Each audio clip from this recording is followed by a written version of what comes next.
This is your News Source Evening Bulletin for today, Thursday, the 9th day of January in the year 2020. I'm Gordon Mosley. Here's what we're tracking tonight. On the eve of nomination day for the elections, some of the political parties expected to contest the elections have taken a jump start for their presentation of candidates. From as early as this morning, some of the parties started to gather outside nomination headquarters at the Guyana. First in line was the United Republic Party. The party intends to camp out at the Guyana all night tonight.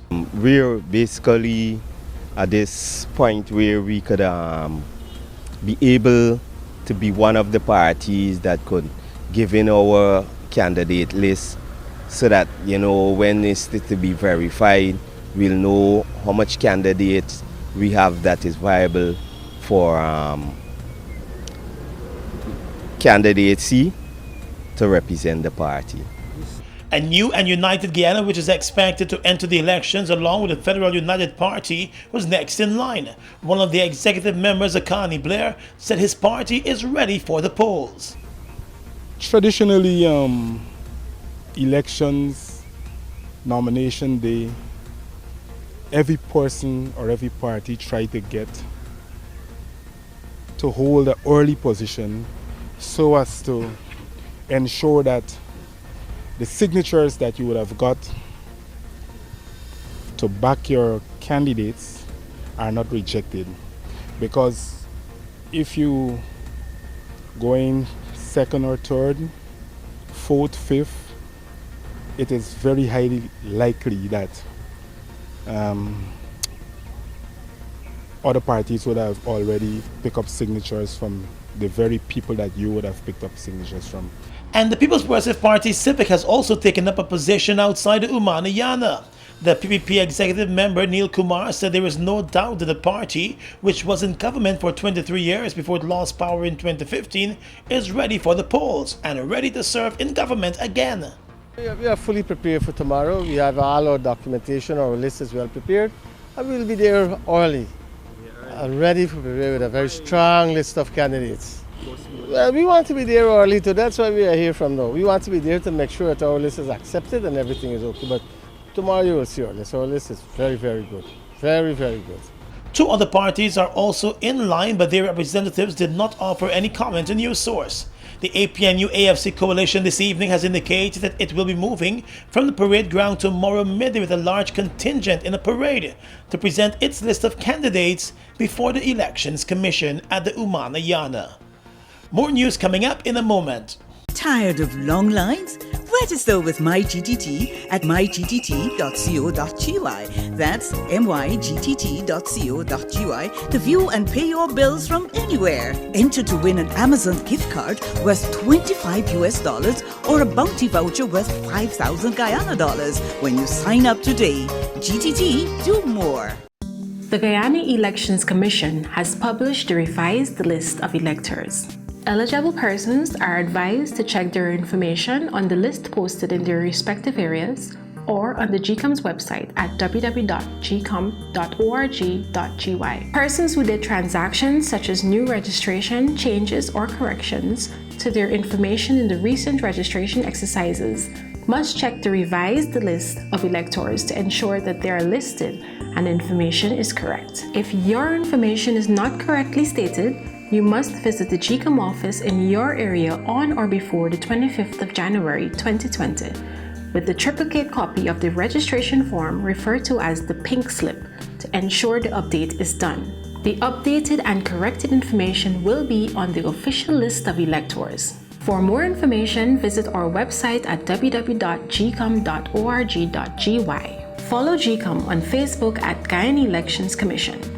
Contact us on 225-027729 or 223-9653. Email pro@gcom.org.gy or the nearest GCOM registration office. GBTI is your Guyanese bank, a bank that understands every customer's unique needs, opportunities, challenges, and financial concerns. At GBTI, we see you for you. Whether you're buying a new home or car, planning your next vacation or retirement, saving for your child's future, or whether you're ready to take that bold step of investing in your dream business idea, we are with you every step of the way. We hear your stories and watch you focus on your dreams as we share your aspirations. We are more than just banking. We are a family. We are part of your community. Our commitment extends way beyond the walls of our branches and is demonstrated every day in the opportunities we provide to our individual and business customers. The support, time, and commitment we give back to communities across Guyana to help improve the lives of our Guyanese families. Because we see Guyana through your eyes. We are legions of men standing strong, but never too proud to stoop and help someone. We must send a clear signal to all. Do right, walk in upright ways, knowing that's what being a man is all about. And ever aware that things will only get worse when good men do nothing. Stand strong. Be the one to live right. Fuel it up and drive, Super 95. Tune up. Fuel it up and drive, Super 95. Tune up. Protect your fuel system, boy. High mileage and performance, boy. Guyana Super 95 gasoline gives you more reasons to drive and is available at 56 service stations nationwide. For affordable price, high performance, and high mileage, choose Guyana's Super 95 gasoline. Fuel it up and drive! Welcome back. Hours after he declared that he will be picking his prime ministerial nominee after the elections, President David Granger backpedaled on that position. And last evening, he announced that the AFC leader Kemraj Ramjatan will be his prime minister in a new APNU AFC government. Kemraj and I have signed on the dotted line. Kemraj Ramjatan will be my prime minister.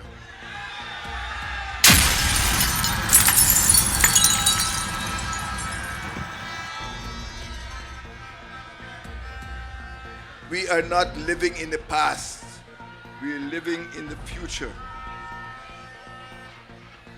We are going to make Region 5 proud of the APNU AFC RDC. The president was at the time speaking at the APNU AFC rally in the Hopetown area in Berbice. He said the APNU AFC coalition is stronger than ever and must not allow Guyana to return to the People's Progressive Party civic rule, adding that his decade of development will cater for all Guyanese and not just those who support him. We are stronger because we are together. Don't let us drop the ball. Don't let us lose this great region because we stay home and sleep or we lie down in our hammocks. Go up the rivers, go up the creeks, go into the fields, go into the factories, go into the farms and call everybody out to vote for APNU AFC. The president's announcement of Ramjatan as his prime ministerial candidate came hours after the AFC rebuffed his statements earlier in the day that he has not selected a prime ministerial candidate since it is not catered for in the constitution. The AFC in its statement said the president's reported statement caused confusion among coalition supporters and was in contravention of the revised Cummingsburg Accord that the APNU and AFC leaders signed on Christmas Eve. Last evening, Mr. Ramjatan also spoke at a rally and said the AFC and the APNU are better together. We can do great things when we work together, brothers and sisters. And this elections, we work in together to ensure that the PPP remains exactly where they are. Yeah!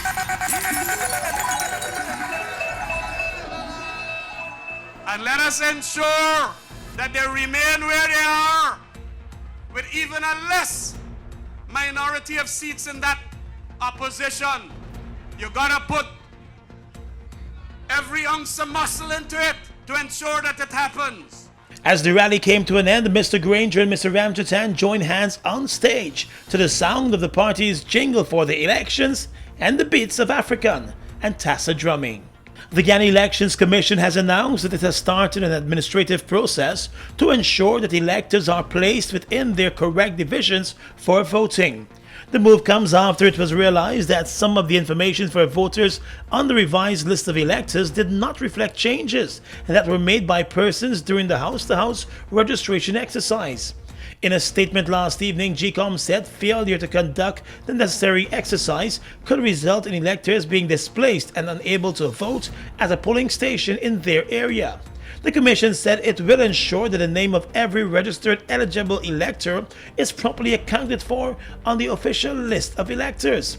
It added that the revised list of electors has been posted for public scrutiny, and electors are urged to check and verify their information at locations in their respective areas or on the GCOM website.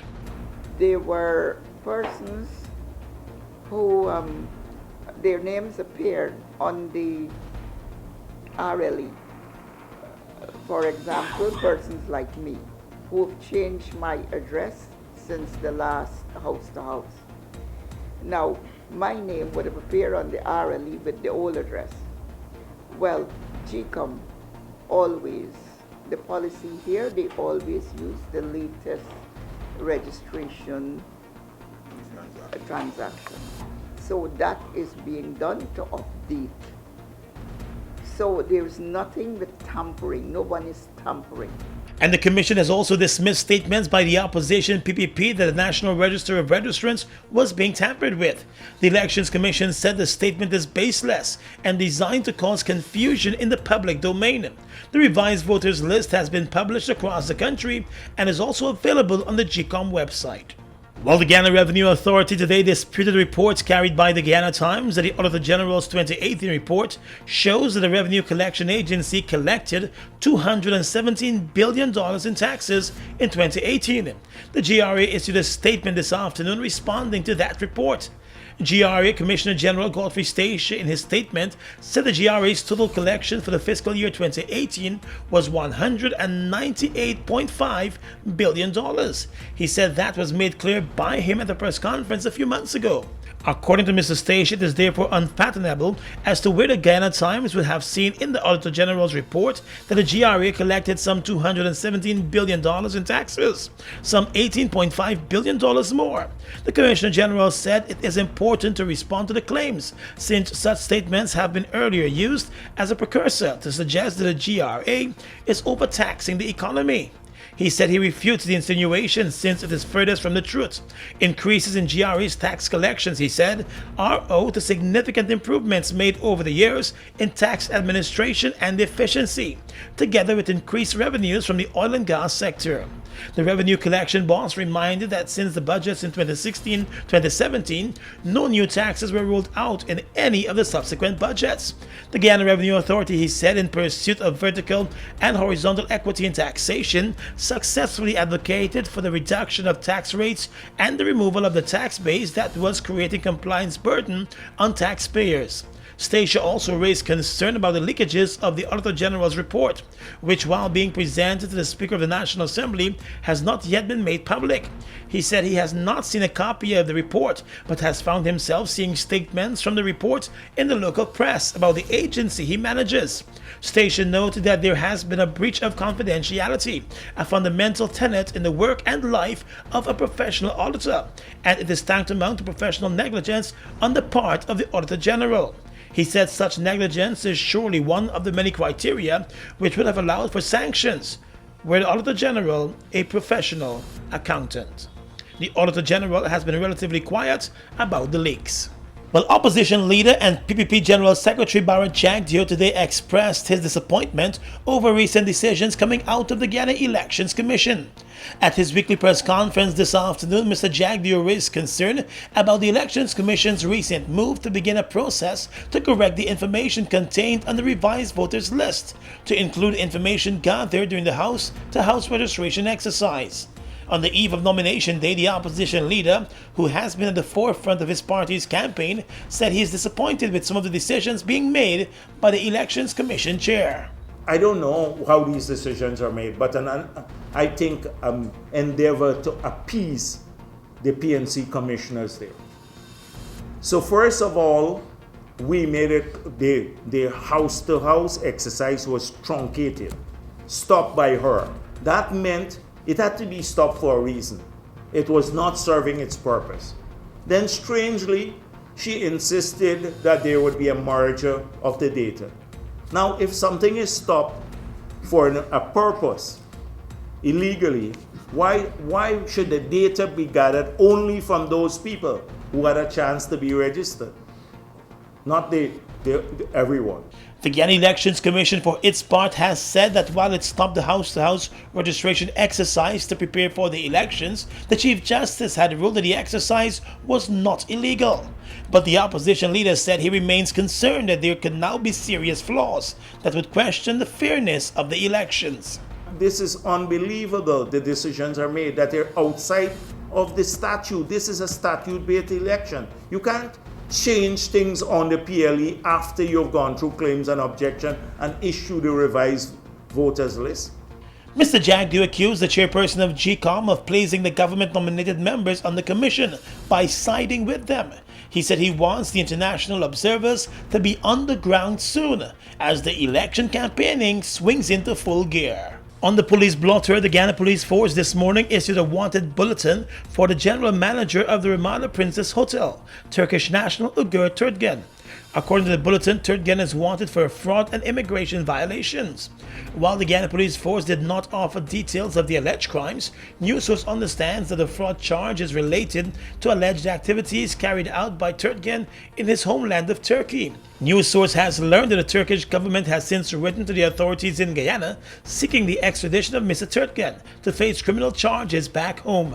Sources close to the Guyana Police Force have indicated to news source that a request for the extradition is already with the Director of Public Prosecutions and the issue is being pursued. The Guyana Police Force is asking for anyone with information about the whereabouts of the Ramada Princess General Manager to call 911 or file a report with the nearest police station. They've made a positive impact on the heavy-duty transportation industry in Guyana since they've arrived. Guyanese are amazed at their power, durability, efficiency, and superior handling capabilities. These are brand new trucks, manufactured in partnership with German, Italian, and French companies. They have a powerful reputation for operating under very adverse Guyanese conditions and come with full after-sales service and spare parts. They're the most sought-after trucks today, with over 500 units in Guyana, and they're available in over 100 countries, including South America and the Caribbean. Be smart. Buy brand new ST Howo trucks today. Call 608-4998 and arrange for an inspection at ST Truck Guyana Incorporated, Block B, Public Road, Covenant, East Bank, Demerara.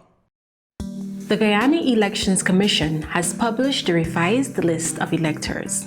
Eligible persons are advised to check their information on the list posted in their respective areas or on the GCOM's website at www.gcom.org.gy. Persons who did transactions such as new registration, changes, or corrections to their information in the recent registration exercises must check the revised list of electors to ensure that they are listed and information is correct. If your information is not correctly stated, you must visit the GCOM office in your area on or before the 25th of January 2020 with the triplicate copy of the registration form referred to as the pink slip to ensure the update is done. The updated and corrected information will be on the official list of electors. For more information, visit our website at www.gcom.org.gy. Follow GCOM on Facebook at Guyana Elections Commission. Contact us on 225-0277-9 or 223-9653. Email pro@gcom.org.gy or the nearest GCOM registration office. Tired of long lines? Register with MyGTT at mygtt.co.gy. That's mygtt.co.gy to view and pay your bills from anywhere. Enter to win an Amazon gift card worth $25 or a bounty voucher worth 5,000 Guyana dollars when you sign up today. GTT, do more. GBTI is your Guyanese bank, a bank that understands every customer's unique needs, opportunities, challenges, and financial concerns. At GBTI, we see you for you. Whether you're buying a new home or car, planning your next vacation or retirement, saving for your child's future, or whether you're ready to take that bold step of investing in your dream business idea, we are with you every step of the way. We hear your stories and watch you focus on your dreams as we share your aspirations. We are more than just banking. We are a family. We are part of your community. Our commitment extends way beyond the walls of our branches and is demonstrated every day in the opportunities we provide to our individual and business customers.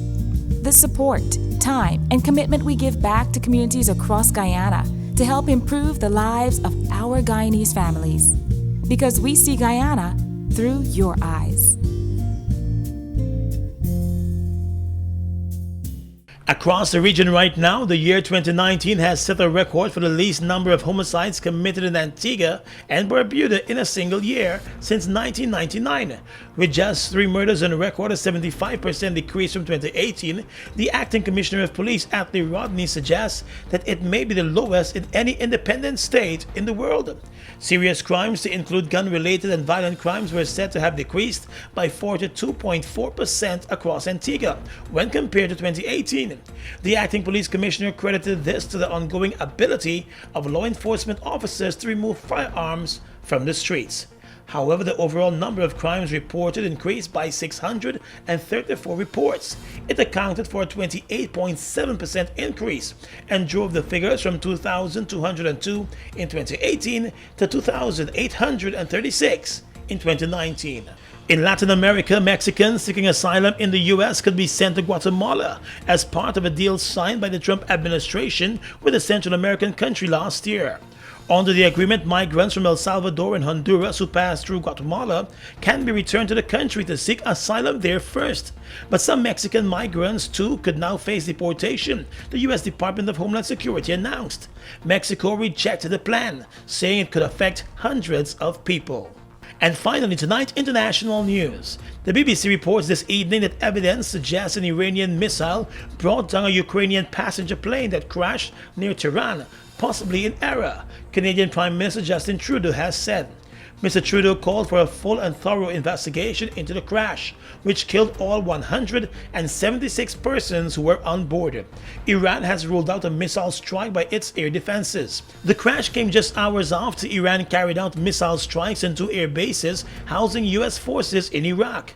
CBS News quoted U.S. intelligence sources as saying a satellite detected infrared blips of 2 missile launches, followed by another blip of an explosion. Meanwhile, Newsweek quoted a Pentagon and senior U.S. intelligence officials as well as an Iraqi intelligence official as saying that they believe the Ukraine International Airlines flight was hit by a Russian-made missile. And that's your News Source Evening Bulletin for tonight. I'm Gordon Mosley reporting.